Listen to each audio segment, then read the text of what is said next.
ছাত্র জনতার অভ্যুত্থানে শত শত শহীদের আত্মদানের মধ্য দিয়ে জনমনে যে বাংলাদেশের গণতান্ত্রিক রূপান্তরের আকাঙ্ক্ষা তৈরি হয়েছে তার একটা রূপরেখা কামনা করছেন দেশের প্রায় সবাই। এক্ষেত্রে শিক্ষা সমাজের একটি গুরুত্বপূর্ণ অবকাঠামো হিসেবে এর একটি ইতিবাচক রূপান্তরেরও প্রত্যাশা তৈরি হয়েছে সুধী মহলে। আর এই প্রত্যাশা এবং ভাবনার একটি প্রতিচ্ছবির রূপ দিতেই কেমন ঢাকা বিশ্ববিদ্যালয়ে চাই সংকটের কারণ ও সমাধানের পথ অনুসন্ধান শীর্ষক সংলাপের আয়োজন করেছে ঢাকা বিশ্ববিদ্যালয়ের শিক্ষার্থীদের দ্বারা পরিচালিত ত্রৈমাসিক সাহিত্য পত্রিকা সাইরেন। বুধবার বিকেল ৫টায় ঢাকা বিশ্ববিদ্যালয়ের আরএসসি মজুমদার অডিটোরিয়ামে অনুষ্ঠানের আয়োজন করা হয়। এতে বিশ্ব র্যাঙ্কিংয়ে বিশ্ববিদ্যালয়গুলোর পিছিয়ে থাকা এবং অগ্রগতির অন্তরায়গুলো তুলে ধরার চেষ্টা করেন শিক্ষার্থীরা। ঢাকা বিশ্ববিদ্যালয় সেই প্রয়োজনীয় পরিবেশের কতটুকু নিশ্চিত করতে পেরেছে? আমরা দেখছি সামাজিক প্রয়োজনের পরিপূরক মানুষ তৈরি ও জ্ঞান সাধনার কেন্দ্র হিসেবে গড়ে তোলার পরিবর্তে ঢাকা বিশ্ববিদ্যালয়কে দেশি বিদেশি কর্পোরেট হাউসগুলোর অবাধ স্বার্থ রক্ষার পীঠস্থানে পরিণত করার আগ্রাসী চেষ্টা চলছে।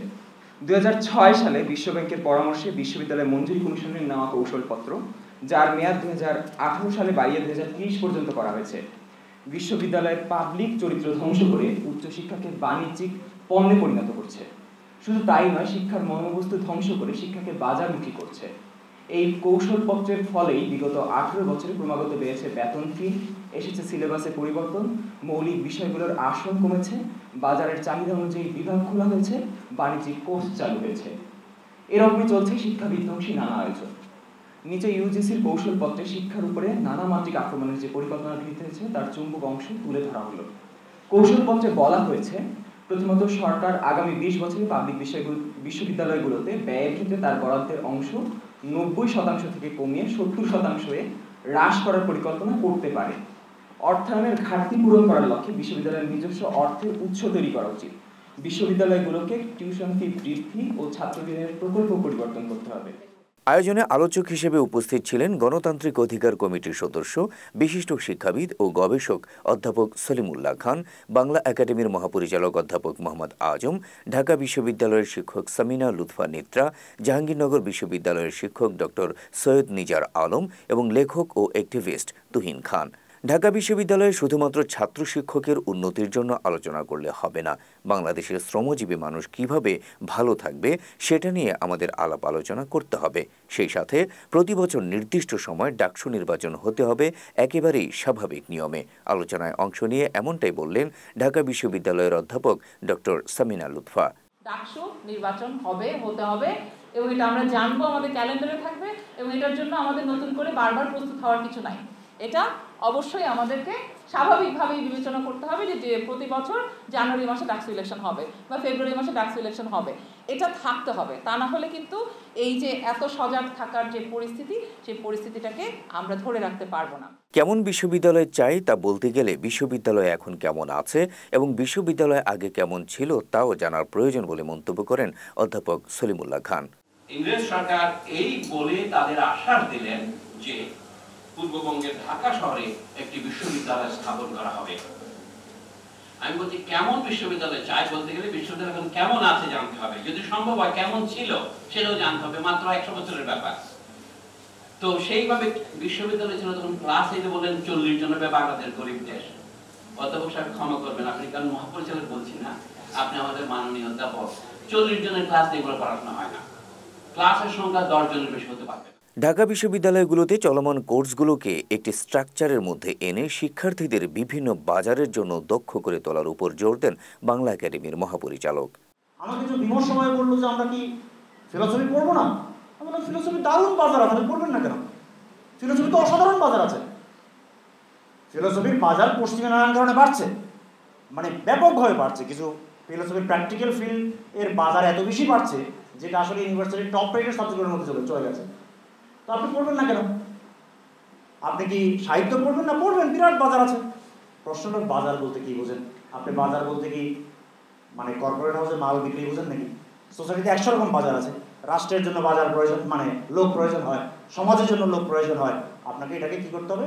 একটা স্ট্রাকচারের মধ্যে নিয়ে আপনাকে দেখাতে হবে যে এই স্কিলওয়ালা লোক এখানে কাজ করবে। এই তো যে কোনো সাবজেক্টের জন্য বাজার আছে। আপনাকে দেখতে হবে কতটুকু বাজার আছে, বড় না ছোট, কোন লেভেলে আপনি পড়াবেন, বহু ডিপার্টমেন্ট আছে ঢাকা ইউনিভার্সিটিতে যেগুলো আন্ডার গ্রেডে না পড়িয়ে দুর্দান্ত মাস্টার্স কোর্স প্ল্যান করা যায়, পিএইচডি কোর্স প্ল্যান করা যায়, 5টা ডিপার্টমেন্টের সঙ্গে মিলিয়ে দারুণ ইন্টারডিসিপ্লিনারি কোর্স প্ল্যান করা যায়, হায়ার স্টাডিজ করা যায়। কে বলছে আপনাকে বাজার না? আপনাকে কেন সব আন্ডার গ্রেড পড়াতে হবে? কেন আপনাকে সব ডিপার্টমেন্ট 50 বছর ধরে 100 বছর ধরে 100-200 স্টুডেন্ট পড়াতে হবে? বাজার বলতে এটা বোঝায়। কিন্তু ওই যে বাণিজ্যিকীকরণ বলে আরেকটা কথা আছে, আমরা সেটার কথা বলছি না। বাজার আর বাণিজ্যিকীকরণ কিন্তু এক জিনিস নয়। এদিকে ঢাকা বিশ্ববিদ্যালয় আর দেশের রাজনীতিতে কোনো বক্তব্য রাখবে না, এ ধরনের কথা আমরা আসলে ভাবছি কিনা সে বিষয়টি স্পষ্ট করার তাগিদ দিলেন লেখক ও ইউনিভার্সিটি আর কখনো দেশের পাওয়ার স্ট্রাকচারে কোনো ধরনের নাক গলাবে না, এই কথা আমরা বলছি কিনা এটা আমাদেরকে স্পষ্ট করতে হবে। মানে ঢাকা ইউনিভার্সিটি আর দেশের রাজনীতিতে কোনো ধরনের বক্তব্য রাখবে না, এই ধরনের কথা আমরা বলতে চাচ্ছি কিনা সেটা আমাদের পরিষ্কার করা দরকার।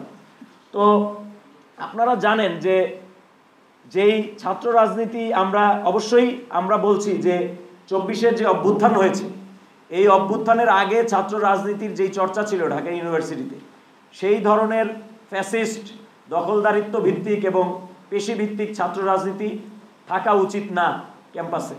কিন্তু মানে ছাত্র রাজনীতি আপনি যখন বলছেন যে এটা নিষিদ্ধ, তখন আসলে কিন্তু ছাত্র রাজনীতি নিষিদ্ধ হচ্ছে, কিন্তু আসলে রাজনীতি নিষিদ্ধ হচ্ছে না। কারণ আপনি হলে হলে এখনো, আমি যেটা জানি বিভিন্ন হলে হলে কিন্তু এখনো একটা কমিটি আছেন যারা হল পরিচালনা করেন, যারা হলের নানান কিছু দেখেন, দেখভাল করেন, তারপরে যারা হলের পক্ষ থেকে অ্যাজ এ প্রতিনিধি যেই বডি আছে ইউনিভার্সিটি বডি, তাদের সাথে আলাপ আলোচনা করেন। তারপরে হলে ধরেন এই ধরনের যে পাওয়ার স্ট্রাকচারগুলি, এই পাওয়ার স্ট্রাকচারগুলি কিন্তু আছে। প্রবলেম হলো যে এবং এই পাওয়ার স্ট্রাকচারগুলি নানানভাবে ফাংশনও করতেছে। ধরেন তোফাজ্জল হত্যাকাণ্ড যেটা হলো আমাদের ঢাকা ইউনিভার্সিটিতে, মানে এটা বিশ্ববিদ্যালয়ের ইতিহাসে এত নৃশংস এবং মানে ন্যাক্কারজনক হত্যাকাণ্ড আর হয়েছে কিনা আমি জানি না ঢাকা ইউনিভার্সিটির ইতিহাসে। অনুষ্ঠানে ঢাকা বিশ্ববিদ্যালয়কে তার গৌরব আর ঐতিহ্য ধরে রাখতে একটি গঠনমূলক ও ইতিবাচক পরিবর্তনের আবশ্যকতার কথাও জানান বক্তারা। অভ্যন্তরীণ আয় বৃদ্ধির কয়েকটি খাতের মধ্যে রয়েছে ছাত্র বেতন বৃদ্ধি, আবাসন ও ডাইনিং চার্জ বৃদ্ধি, বিশ্ববিদ্যালয়ের বিভিন্ন স্থাপনা ভাড়া দেওয়া, ক্যাফেটেরিয়া ভাড়া, কনসালটেন্সি সার্ভিস, বিশ্ববিদ্যালয় বীমা ইত্যাদি। চাকুরি বাজারের চাহিদা অনুযায়ী ছাত্র সংখ্যা, বিষয়বস্তু, সিলেবাস নির্ধারিত হবে এবং এর উপর বিশ্ববিদ্যালয়ের বাজেট নির্ভর করবে। ঐতিহাসিকভাবে পাবলিক বিশ্ববিদ্যালয়গুলো যে মানবিক ও প্রকৃতি বিজ্ঞান পড়ানো হয়, তার সঙ্গে বর্তমান চাকরি বাজার বা বাস্তব জীবনের সম্পর্ক খুবই কম।